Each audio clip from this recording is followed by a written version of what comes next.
Story 1. It was an effort to show my love and respect for a reliable, timeless, and perfect food item, while also foreshadowing what I might do for it. Story 2. Candice, also known as Aisha Candice or Aisha Candice, refers to a female mythological figure in Moroccan folklore. She is often depicted as a beautiful but malicious cannibal water genie who lures men to their deaths. Story 3. Well, it's simple really.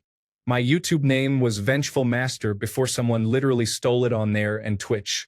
I had to change it, but it wasn't stolen here, so it's the name I have. Story 4. I was a co-sysop on a bulletin board system for many years in my youth. My actual handle was Lord Epic Vermilion. Edgy, I know. I managed tape rotations on the BBS, and people would constantly ask for tapes to be rotated on off days. We only rotated tapes on Tuesdays. I repeatedly had to tell people that we didn't rotate tapes, and I would say, I don't give a rat's ass. I am not rotating the tapes until Tuesday. Eventually, I started typing, I don't give a rat's ass. I'm not rotating the tapes. New users began to think that I don't give a rat's ass was my username instead of realizing my handle was Lord Epic Vermilion. So, 40 years later, here I am. Story 5. I randomly generated it, and when I got the 2 words, it reminded me of Stitch, so I added the number 626. I really love it. Story 6. It was just funny, and I couldn't let it pass once it came to mind. I probably should have spelled it differently, but there it is. Story 7. I really enjoy rough sex, but I really enjoy it rough doesn't quite roll off the tongue. Also, like it rough was taken. Story 8. When I was creating a new gamer tag for my Xbox account, the one I originally planned to use wasn't allowed, so I chose this name instead. Randaru is my name in Japanese. I thought it was cool, so I went with it, and it has stuck with me since. Story 9. Back in the discus days, I went by Xenophon.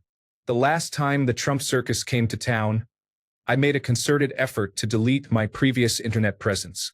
I still didn't want to choose a different theme. Story 10. From a show where embodiments of a character's personality traits were named after Greek letters, the ones that appealed to me the most were logic, rage, and trust. Story 11. When I was younger, I was really into dubstep and attended a festival while under the influence of ecstasy.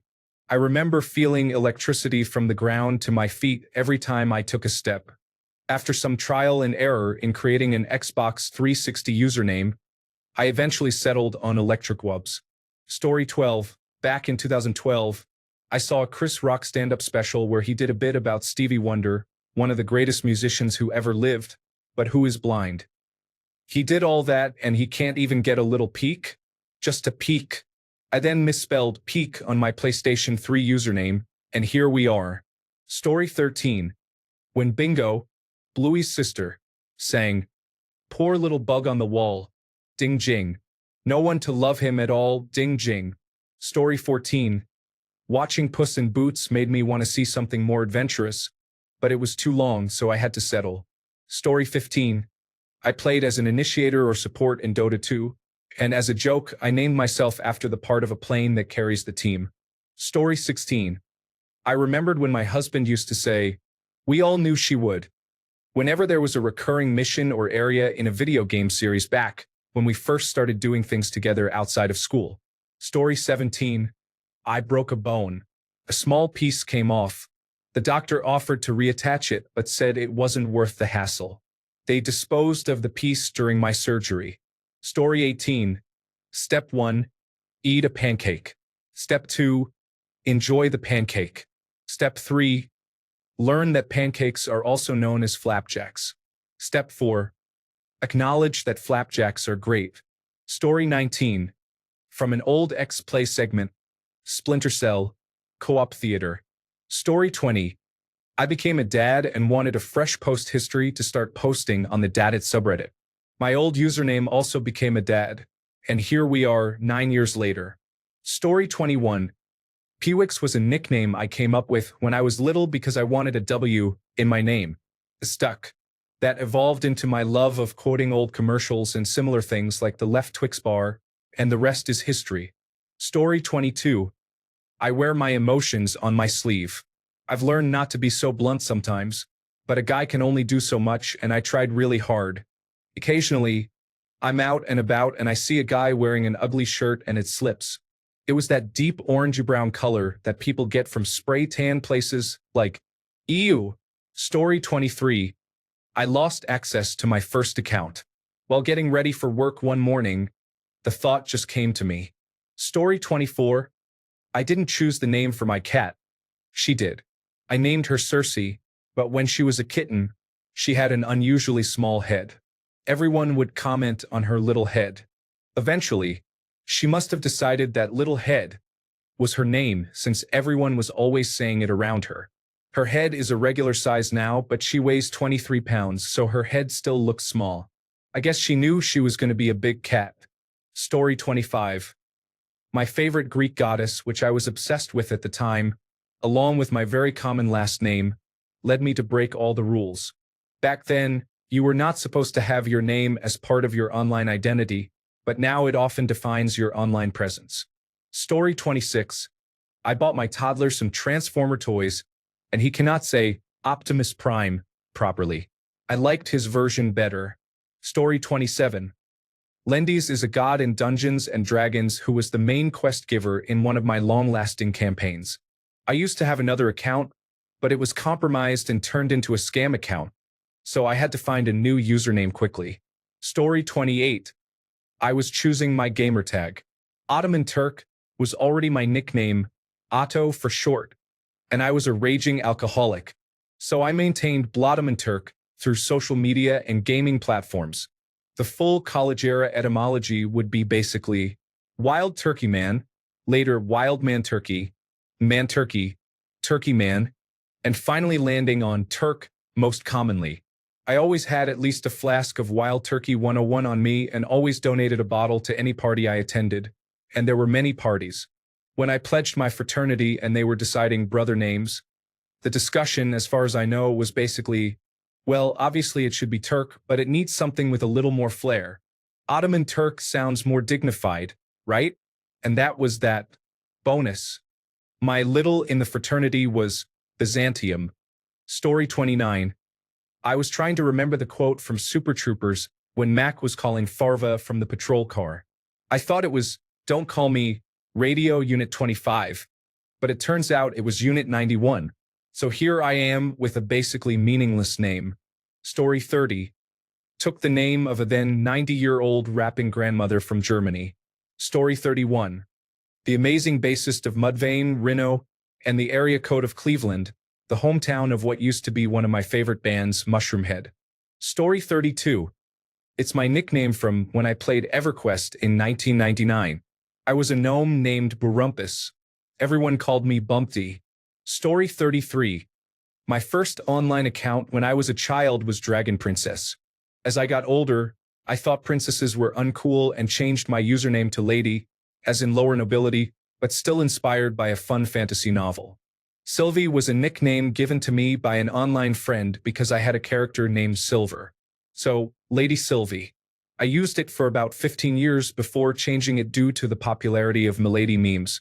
My account is too established here, though. Nowadays, I use Cat Sidhi Sylvie because Cat Sidhi are the coolest folklore creatures, and Sidhi and Sylvie sound good together. I do use Cat Sylvie at times, though, since Sidhi can be difficult for people to pronounce. Story 34. I am going through a midlife existential crisis in my late 20s and I am still experiencing it. My username translates to one more creature. Story 35. Are you sure you really want to know? It all started on a warm summer evening when I found myself in the strangest predicament. Locked inside the local aquarium after hours. Let me explain how this happened before you start making assumptions. It was not, as some might assume, an intentional attempt to live out my childhood dream of befriending an octopus and teaching it Morse code. No, this was purely an accident. Earlier that day, I had spent the afternoon at the aquarium, marveling at all the marine life. I was particularly intrigued by the jellyfish tank, which led to a lengthy philosophical debate about whether jellyfish are the perfect metaphor for work meetings. Drifting aimlessly, occasionally stinging, and ultimately directionless. At some point, I wandered off and got lost in my thoughts, staring at the hypnotic movement of a group of sea cucumbers, which do nothing interesting. At one point, I must have leaned against a door, because before I knew it, I had tumbled into an unmarked room. When I got up and dusted myself off, I realized I had somehow stumbled into what can only be described as the black market of the aquarium, a back room filled with tanks of bizarre and questionably legal sea creatures. That's when I saw it. A tiny, unassuming acrobatic flatworm flipping, spinning, and twirling inside its little tank like it was auditioning for a Cirque du Soleil show. Now, I had never seen a worm do a backflip before, and let me tell you, it changed me. I stood there, utterly mesmerized, whispering, "You little son of a gun, you're incredible." It felt like I was witnessing a miracle, or at the very least, an aquatic anomaly that should have been headlining in Las Vegas. Before I could fully process what I was seeing, I heard voices approaching. Panicking, I did what any reasonable person would do. I hid inside a janitor's closet and watched through the crack in the door as two aquarium employees entered the room. "So this is it? The flatworm of destiny?" one of them said in an ominous tone. "Yep," the other replied. "They say it possesses ancient knowledge. Also, it does cool flips." At this point, I was completely convinced that I had just stumbled into something way above my pay grade. I had two options: leave quietly and forget this ever happened, or devote my life to unraveling the mystery of the acrobatic flatworm. Naturally, I chose the second option. Unfortunately, I didn't have much time to act, because in my excitement, I knocked over a mop bucket. The employees turned toward the noise, and I did what any panicked person would do. I bolted. I dashed through the aquarium, evading security guards like an absolute ninja, only to realize that the main entrance had already been locked for the night. And that, my friends, is how I spent the night trapped in the aquarium, bonding with a majestic, cartwheeling flatworm while avoiding the janitorial staff. The next morning, when I was finally discovered by a very unimpressed security guard, I tried to explain my situation, but my ramblings about the prophetic backflipping worm did not help my case. I was politely escorted out and told not to return without supervision. As I sat in my car reflecting on the night's events, I realized that this experience had profoundly changed me. I had witnessed something that few had ever seen, a flatworm with moves so slick it could probably land a sponsorship deal with an energy drink. I knew I had to immortalize this moment somehow, and that's when it hit me: Flatworm Acrobatic 212. A username that honors the greatest performer I had ever seen and ensures that the world never forgets the legendary worm that did backflips in the dead of night. Some say that Flatworm is still out there, flipping and spinning, waiting for its time to shine. Others say I hallucinated the whole thing due to prolonged exposure to jellyfish tanks. Either way, the legend lives on. Or I could have just hit the random name generator on a website and it's the third thing that came up. You decide. Story 36. I was trying to think of something for a while and didn't want to take any longer. I was hanging out with my boyfriend while playing a game, and I asked him what he was doing. He said, "Eating Cool Ranch Doritos." Story 37. High school nickname. I fell out of a car while getting dropped off by a friend who said it looked like I tucked and rolled. I wanted to be cool with the spelling, so I shortened tuck to tuck and added an E to roll. Why? Because I love football, and at the time there was a player named Samari Rawl. Thus, tuck and roll. Story 38. Based on my game ID and my email, which I created while chewing gum, I just went with it. Story 39. I deleted my account of 7 years because I didn't want any personal information online anymore. I logged back in, selected a random topic, and it was related to a random band or song titled "Murder Me Kindly" or "Murder Me Softly." I can't remember. I dislike having numbers, so I kept coming up with synonyms for the vibe, and I found one that worked. I used to be Zombie Peacock everywhere. I thought it was a funny idea. Story 40. Back when I started using Reddit, some accounts were novelty accounts. I put novelty account into a word generator, and this was one of the options. My username is an anagram of novelty account. Story 41. Rules for your adult film star name. Combine the name of the street you grew up on with the name of your current street. Story 42. Just something I thought of spontaneously when I was invited to play Dota with some classmates because they were short on players and I happened to be nearby over a decade ago. Story 43. I am an artist, and my friends call me Sketch. I had the idea for my Instagram account when I first started it because a bully called me a sketchy girl, as an insult. I thought it was a fun play on words, so I have kept it ever since. Story 44. I do a lot of online roleplay. This was one of my favorite characters, and it's a play on words. Instead of dial M for murder, it's inspired by that concept. Also, I am a master's in social work candidate, and someday I would like to have my own private practice. Story 45. I do a lot of online roleplay. This was one of my favorite characters, and it's a play on words instead of dial M for murder. I am a master's candidate in social work, and someday I would like to have my own private practice. Story 46.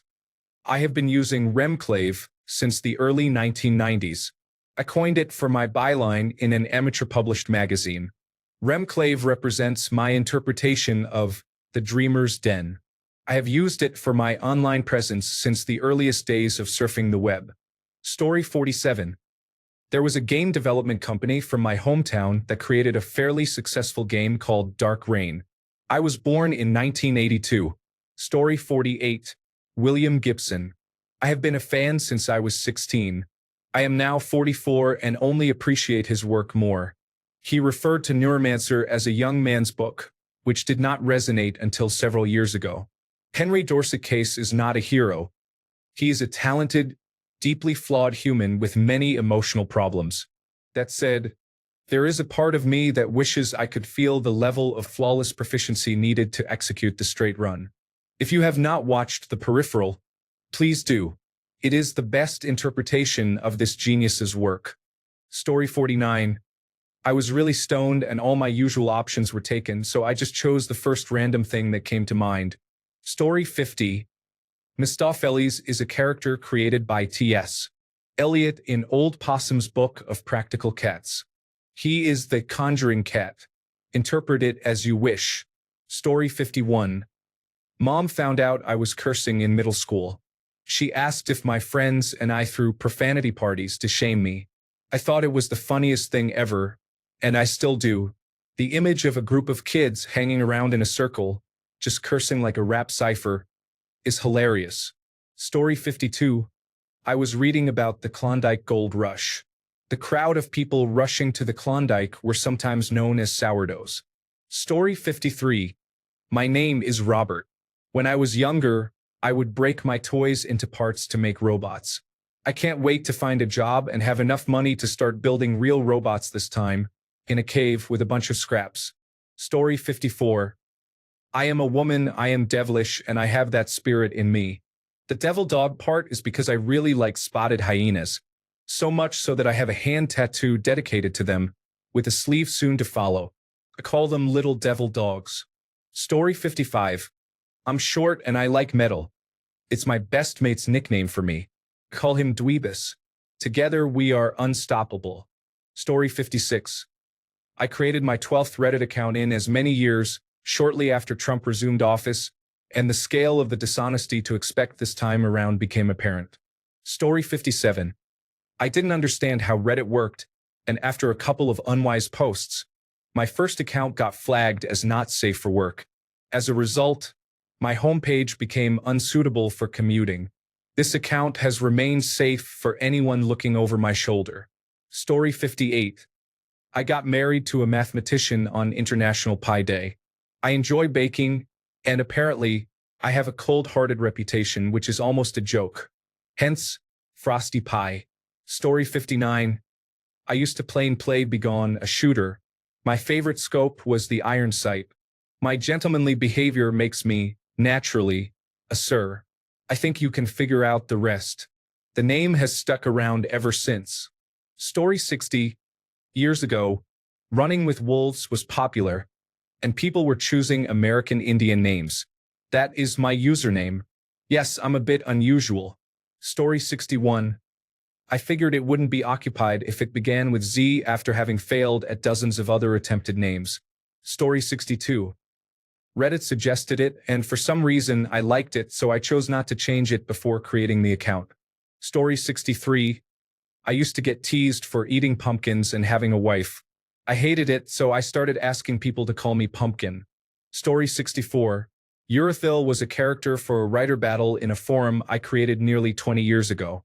The idea was that everyone could create any character from any setting with any abilities they wanted. Then participants would be matched, and both writers would craft a short story about how the two characters interacted or fought against each other. It was really fun, and my edgy, shadow portal manipulating assassin mage stuck with me. Interestingly, many years later, I read the manhwa Solo Leveling, and the main character reminded me very strongly of my character. Story 65. Pork was already taken, so I tried pork, which was also taken. I went with the next logical choice. Story 66. I created a Bricklink account and thought it would be a fun idea to base my username on Rebel Friend from LEGO Star Wars. I ended up liking it and decided to use the same username for all my accounts, including Steam, YouTube, and Reddit. Story 67. There was a discussion about Toy Story, and one person kept saying Buzz Lightyear. This really triggered the other commenters, and it was very funny. Story 68. Those from here or other platforms show quite a difference. Sometimes it depends on my interests or the nickname I once received. I only use my own name on Facebook or Instagram. Story 69. I believe it is one of the several suggestions Reddit picked for me.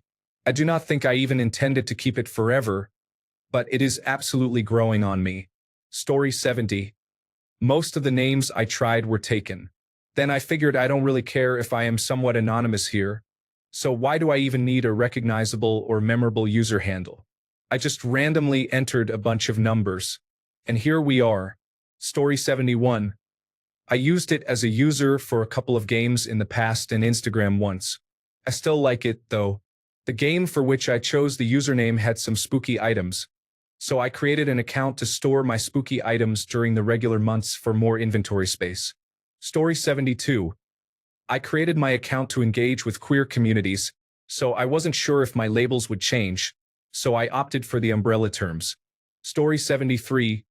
I definitely would not have chosen my name. It was potentially an auto-generated choice, and now I'm stuck with it. Story 74. There was a nickname randomizer in the game, and it randomly generated the nickname Kamiyatu.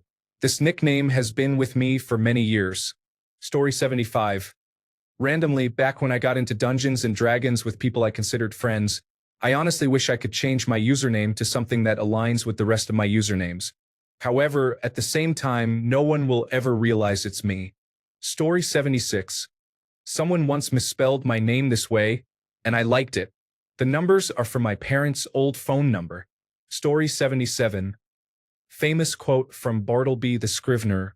I wasn't in a period of my life that was full of positivity, so I gently refused to participate. Story 78. Back when I first created my account, I was playing a Destruction Warlock and a Brewmaster Monk in World of Warcraft. It made sense at the time. Story 79. Intersection of self-reflection and higher education. American education should not be given too much weight. Story 80.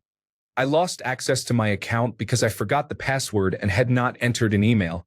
Therefore, I created a new account. Story 81. I thought that Laranim is the Russian equivalent of my second name. Around 3 years ago, a Russian speaker clarified that my name has no diminutive form in Russian, like Daniel/Daniil is for Danya, Alexander is for Sasha, and Anatoly is for Tolia. Instead, I received a direct translation such as Alexandra for Alexandra. Story 82. Someone once jokingly suggested that Florida should line the coast with giant fans to blow away an approaching hurricane. I found the idea amusing, so I embraced it. Story 83. I had a cup of soup in my hand while writing some business strategies. I took a picture with the caption "Soup and Strategies," and just like that, a profile picture and username were created for me. Story 84. My favorite video game at the time was Jak 2. I tried to claim the name Daxter on RuneScape, but it was taken. So, I chose the recommended name, which was Daxter 304. Years later, A friend sent me a screenshot of him at Castle Wars, standing next to Daxter. Story 85. 30 years ago, a chat room on America Online wouldn't let me use sativa. So I changed the spelling, and it has stuck ever since. Story 86. On the old Polish messenger Gadu Gadu, a game called Tanadu started 15 years ago and ceased to exist about 12 years ago. When I was a kid learning English, I, being clever, decided to add the in front of it to create a quick nickname for playing. That name has stayed with me for the last 15 years. Story 87. I was kind of inspired by Val Kilmer in Top Gun and Maverick's description of Iceman. Maybe I recognized my autistic traits back then, but I didn't really know or understand what autism was. By the way, my lucky number is 7. Story 88. I was in the South many years ago, and a man at Walmart said, "Look, it's one of those ornamentals." I corrected him and said, "Oriental." Story 89. I was trying to come up with something funny, and then I remembered a line from a video game I played when I was a kid. I don't remember the exact line, but I recall that it ended with beefy waffles, and it had something to do with flatulence. The game was I Ninja. Story 90.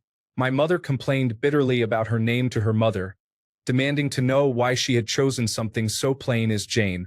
Her mother agreed and said she wanted to name her Petunia Sweet Pea, but her father had overruled her.